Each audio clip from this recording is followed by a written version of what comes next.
Thanks, Al. That's actually the second case that I've heard of somebody suing the telegraph company.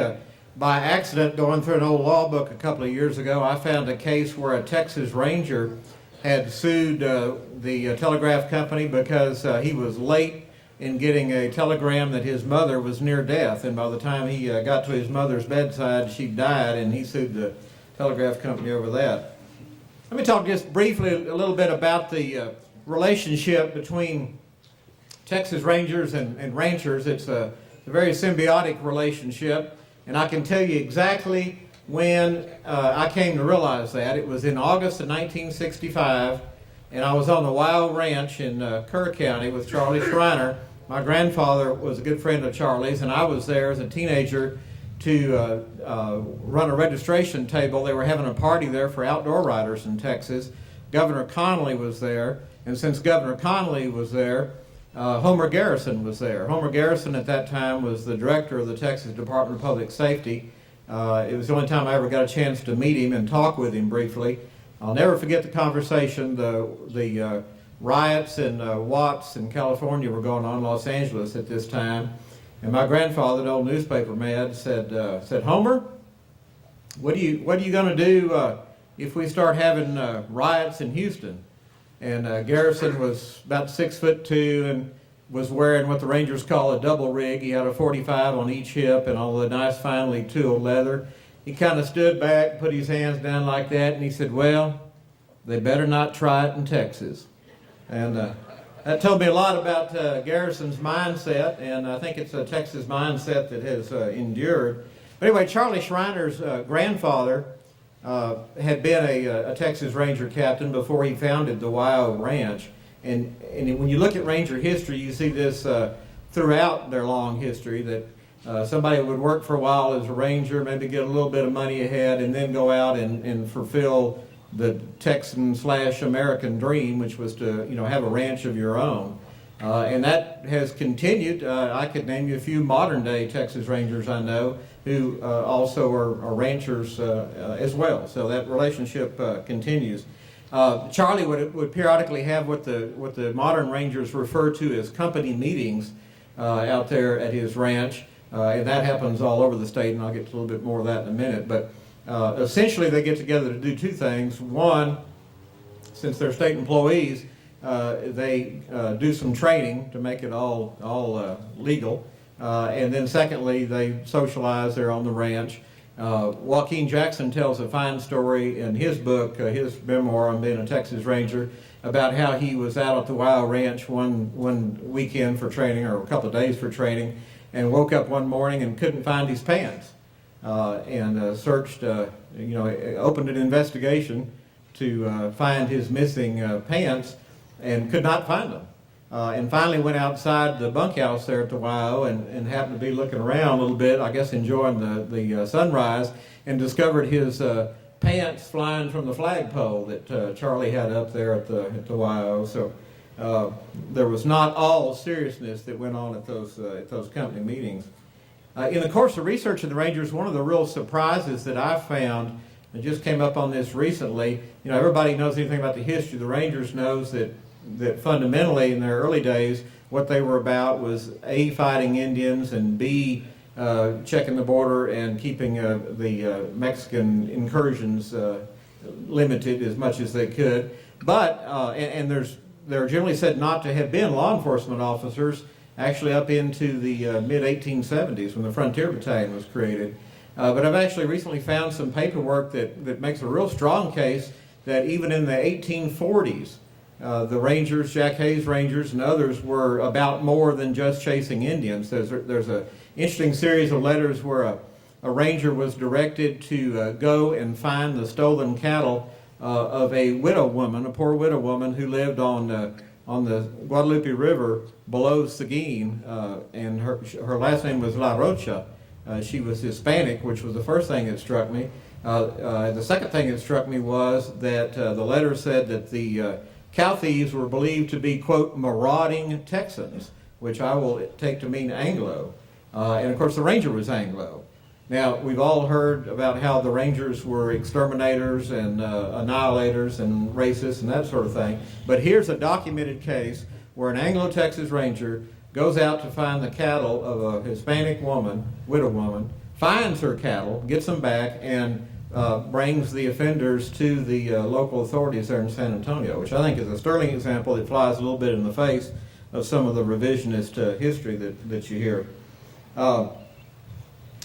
My favorite story about rangers and ranching, and it's one that I use in my books, and I apologize to people like Elmer and some others here who have heard it before, but you know, as I said in the subtitle of my book, the old ranger expression is that some men just need killing, and you know, some stories just need telling. And so this is one that, you know, I heard it from a ranger. Every year, the Company D, which is based in San Antonio, has a dove hunt near Carrizo Springs at an old lake, near an old lake called Espantosa Lake, which is Spanish for ghost, and it was the site of a big gunfight between some of McNally's boys and some outlaws back in the 1870s, and the rangers were still coming back to this place now to hunt doves. At one point I thought that hunt was today, and so I gave up that hunt to come here, but I lucked out and it's next weekend, so I get to do both. But I was talking to Casey King several years ago. Casey is a retired Texas Ranger in South Texas, and I was telling him I was writing some stuff on the Rangers, and he said, well, have you written about Legs Lewis? And I said, no, I haven't. I don't know anything about Legs Lewis. And he said, well, let me tell you about Legs. He said, I don't know how he got his nickname, but I can guess. Said Legs Lewis was a Texas Ranger down in South Texas in the 1850s. He was a very effective Texas Ranger, and he was a classic example of what I'm talking about. He was a Texas Ranger, but he was also interested in ranching. And he and a partner, when he wasn't out rangering, began to acquire some real estate there in South Texas, and they bought some cattle, and they bought some more real estate, and they bought some more cattle, and pretty soon they had a pretty sizable little spread. But Legs, as I said, was interested more than rangering and cattle. In Corpus Christi, a doctor correctly diagnosed that Legs was having an affair with his wife.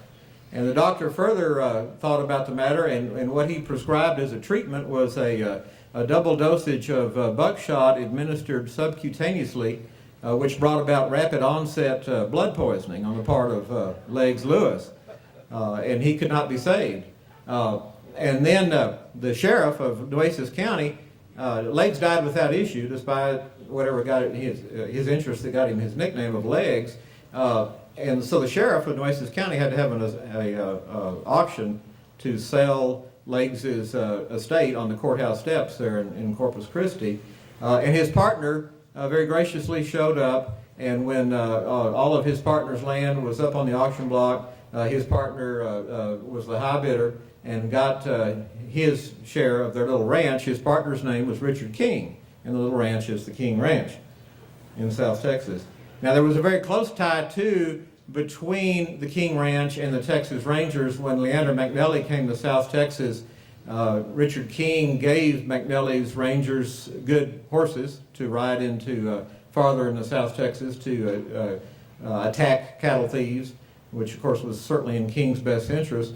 When McNally died, King paid $3,000, back when $3,000 was amounted to something, to put up McNally's tombstone when he was buried in Washington County. So again, that shows that relationship between the Rangers and ranchers.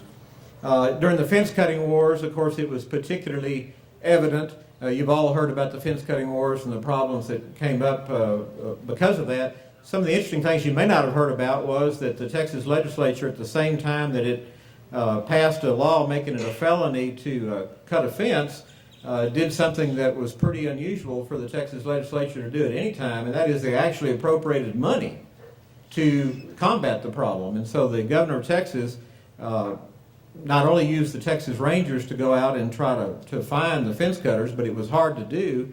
So the governor used a $50,000 appropriation to hire private detectives. He hired private detectives out of New Orleans and out of the Pinkerton Company. Well, they came in, and one of those sort of legislative things that is just so coincidental and so surprising, the very first case the Texas Rangers worked happened to be on the ranch of a member of the Texas legislature. If you can believe that amazing coincidence that the Rangers would first do that.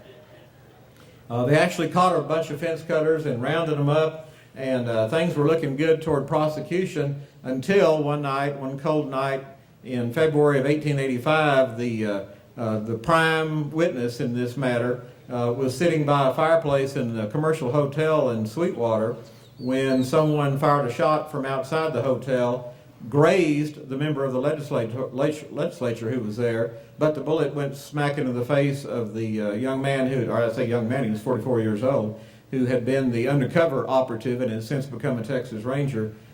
They just lost their star witness with that, and so the state did arrest 2 of the alleged fence cutters as the killers, but they never got prosecution even in that matter. Well, I could go on and on, but I think you get the point. The Texas Rangers and ranchers have a hand-in-hand balanced relationship. When I was with the Department of Public Safety, I was privileged to get to go to some of these company meetings, including one that was just great out on the Iron Mountain Ranch at Marathon, which proves to you that I know something about the Big Bend country, because most people from Austin would stand here and tell you that was Marathon, but I know that as a truth and fact that it's Marathon. Anyway, we were at the Iron Mountain Ranch, and they were doing blood splatter investigation technique training, which is very interesting. All the rangers were shooting pigs' heads to examine the manner in which blood spreads, and I won't get too much into that, but it's a very interesting forensic technique. But the main thing that stands out in my mind that night was the cooking. The Rangers brought in, I guess I've been gone long enough to tell this story, they checked a convicted murderer out of the Midland County Jail who was known to be a professional cook. And I guess to perhaps see if he wanted to talk any more about his case, even though he'd already been convicted, they transported him down to the Iron Mountain Ranch, where, again, in one of those miraculous coincidences, since he was there anyway, he agreed to cook dinner for the Texas Rangers and everybody who was there, and did some fine cooking. So that's the only case that I could literally say where I had a meal cooked by a killer cook. He was literally a killer cook. And let me tell you about those biscuits. He made biscuits that were some of the best I've ever had. I don't know if I could ever pick the best, but what I noticed people doing, and I quickly followed suit, they would take these big old thick biscuits, stick their thumb into the biscuit as if they were removing the breast from a dove, make a nice hole in the biscuit, and then pour molasses in that hole. Awfully good eating. So helping to build your appetite here to get ready for this. Anyway, that covers the broad point I wanted to make. Rangers have always helped the ranchers. That relationship goes back a lot farther than I think historians initially believed. Ranchers, of course, in turn, have always been of help to the Texas Rangers, and that relationship continues. As I said, Rangers aspired to become ranchers, and there are some people I can tell you, like Jess Malone, who's a ranger stationed here in Midland, who is also with his father a rancher.